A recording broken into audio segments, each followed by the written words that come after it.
welcome back to the program. So much talk about the Electoral Act, electronic transmission, the proviso, what's happening with the notice. So yes, we must talk about the laws, but we must also talk about election management, managing the process, managing the people, ensuring that whatever law we have, we're able to at least implement it well, so we have a process that we can all be proud of. So this morning, we're trying to look beyond all of the noise. Yes, we'll pay attention to those conversations, but also elevate that conversation. We're joined on the program by management consultant, political commentator, Owodunni. Joins us right here in our Lagos studio. Good morning and welcome to the program. Good morning, it's a pleasure. Thank you for having me. I must also tell people that you're a councillor in Kitchener, in Canada. I remember then that the president celebrated you since 2022, actually. You're a councillor. Yes. You know, we have FCC area council elections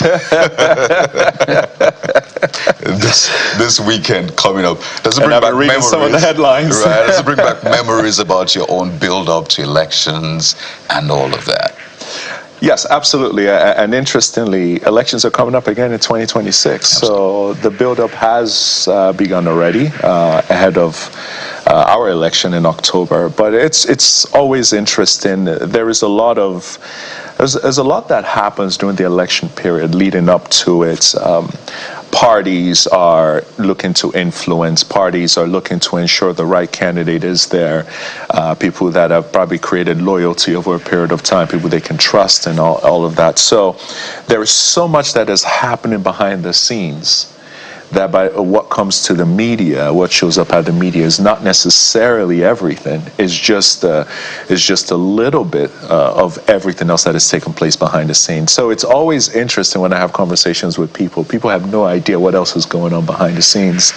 A few years ago, or last year actually, I ran for MP in Canada, which is equivalent of Senate, and I had a chance to see, the back and forths that take place within the party, and it's not your turn, you need to wait for someone else. I actually experienced even that. There. Yes, so I need to let people know it happens all over the world where you're told it's not your turn, you wait. So there's Emiloko in Canada as well. I did not say that, but absolutely. In a manner of speaking. Yes. But the build-up to this law being signed has been very controversial. Yeah. In fact, the aftermath may be more controversial than the build-up in itself. And I mean, you're involved in policy making. In fact, you wanted to elevate to the Senate as well. You understand how tough it is to manage the yearnings of people. It's always divided. People do not agree outside and inside. But for the Senate, the Nigerian Senate, and for the president, they believe they have done the right thing.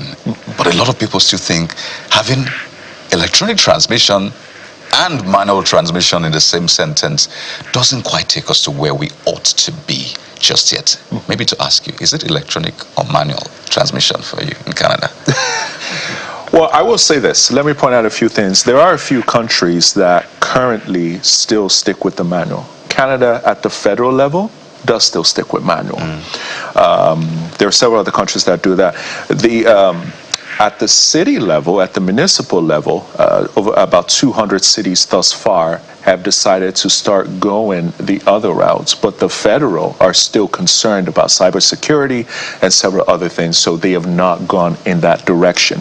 And there are still concerns of people feeling that this could be manipulated, numbers could be changed, so even in Canada, that is still an issue. But when you think of countries like Brazil, the United States, they've found a way to push and have electronic transmission of results, but there are other countries that are still challenged and are still holding back, waiting for others to take the lead on it, go through all the issues and concerns, and then they can decide. In fact, Germany, as far back as 2009, now this is not necessarily transmission of results, but e-voting, decided that they were not going to go that route anymore. So there are several countries that are still trying to battle and figure out the right way to go about this, because you have the Gen Zs who are ready to vote and have no issues with this, but then you have older people that are still trying to understand how the system works. If I click on it online, did it actually go? If this is being tabulated, did it work? So there is still so much that is taking place. I feel it's a step in the right direction, what has been done. It might not be exactly where people want it to be, but it's not where it used to be. It's a step in the right direction. Conversation needs to keep happening. Challenges from different sectors to ensure, from the media as well, to ensure that those areas that people are still concerned about, especially the electronic transmission, where there's no internet or whatever it is, that can be reviewed over a period of time. But it is a move in the right direction. I think the conversation we need to be having is more about the ethical will of the people. And what I mean by ethical will of the people is, regardless of what laws are in place, if the people don't have the ethical responsibility to do the right thing, people will always find loopholes, regardless of what you put in place. So if you put in results, if you put in electronic transmission of results, someone will find a way to work on it and make changes. If you say it's thumbprints and we're going to manually count it, someone will find a way to influence that as well. So we must ensure that the moral will of the people, those voting, those counting, those monitoring, all of that has to be changed over a period of time as well. So, at the core is the lack of trust.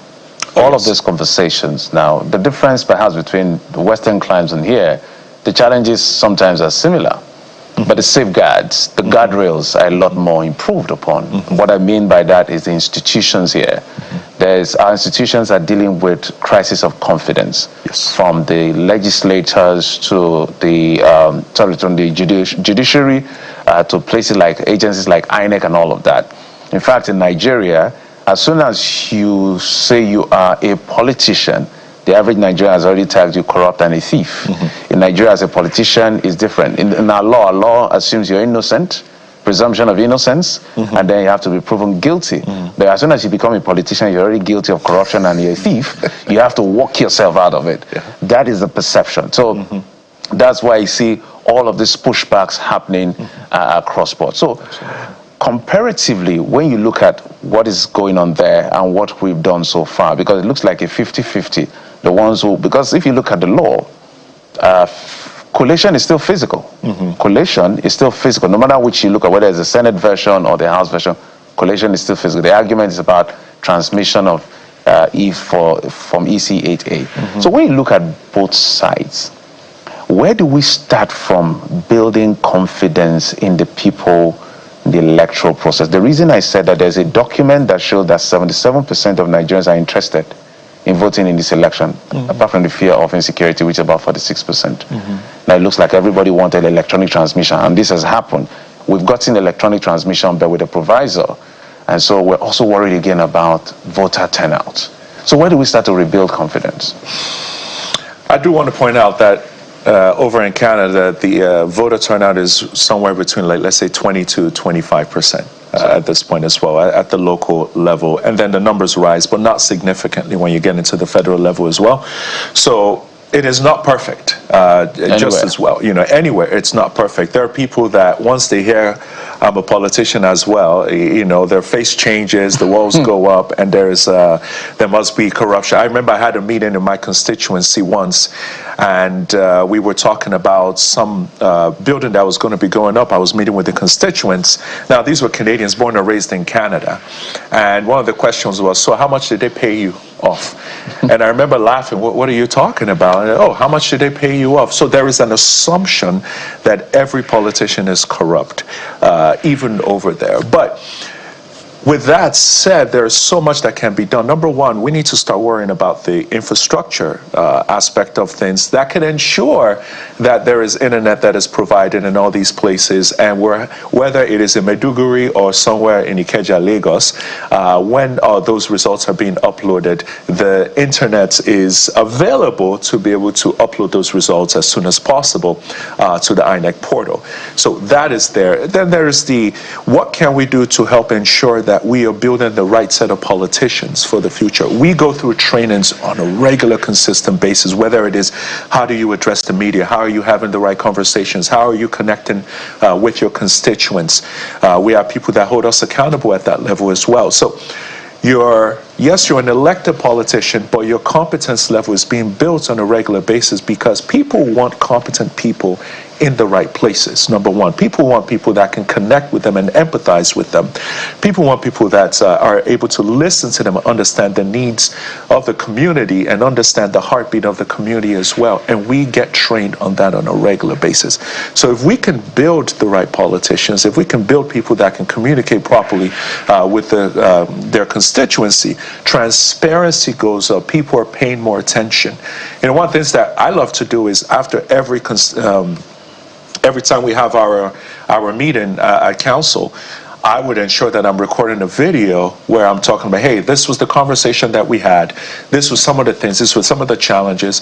And I hear directly from constituents, whether they're emailing me or they're responding to the video directly. Those types of things increases, confidence in your elected official. Do they... And yes, they abuse me too. So they don't think there's something that crossed my mind just now. Maybe just an outlier question. The issue of, because again, we also see all kinds of practices. This is not necessarily about the Electoral Act. Do they defect like they defect here as well? Somebody defected yesterday.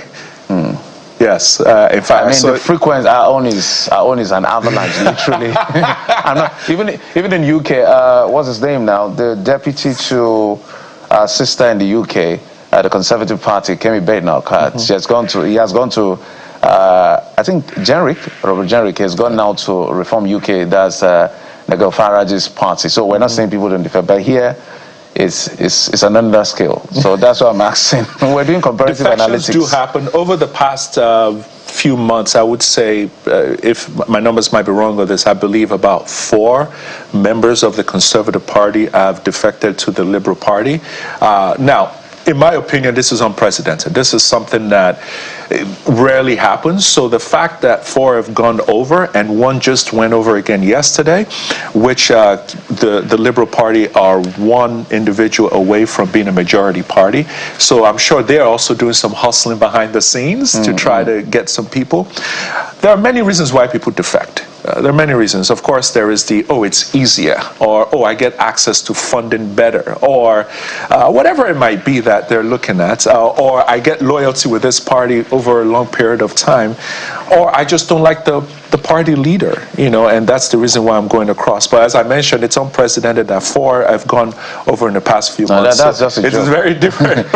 if it happens like that, we're not going to complain about it. Again, as his record numbers you have to look at our population. Maybe it's a function You of also population. have to look at the population. I'm playing the devil's advocate, but I'm saying this because we need to also remember that democracy in Nigeria is still at its infancy stage. We're still in the learning stage. We're still in the growth phase. We cannot compare ourselves to democracies that have been around for hundreds of years, that have gone through a lot of issues and concerns, and also protect themselves whenever they're going through those issues, because the fights are internal. You will not hear about it outside as well. In Nigeria, when anything happens, we broadcast it everywhere and say, see what is happening to us, which creates a negative image on the outside.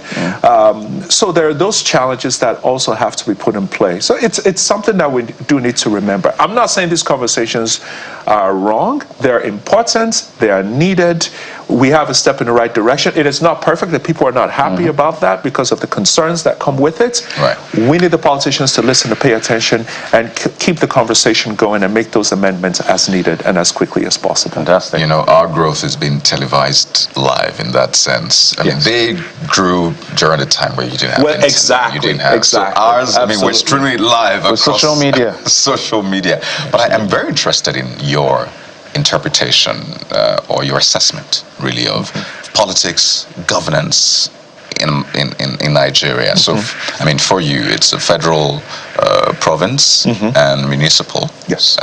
So it's almost like ours as well, federal, state, and local government. But I see the responsibilities on your table. I mean, you literally manage a city, the infrastructure, and all of that. When you look at local governance in Nigeria, how much of missed opportunities do you see?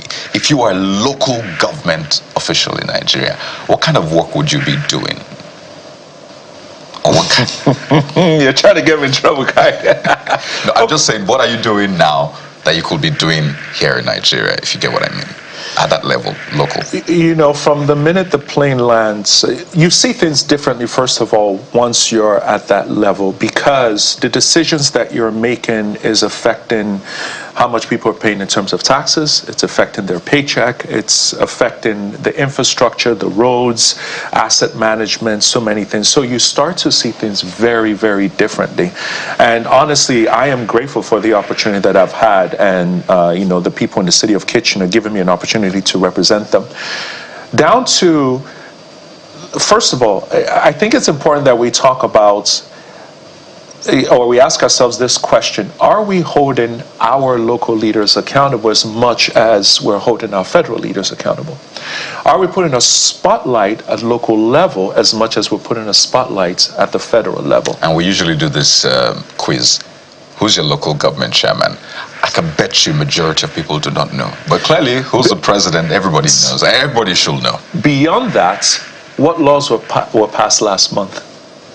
Beyond that, what was the conversation? Our conversations are televised live on TV at the local level. Yeah, I see you post consistently.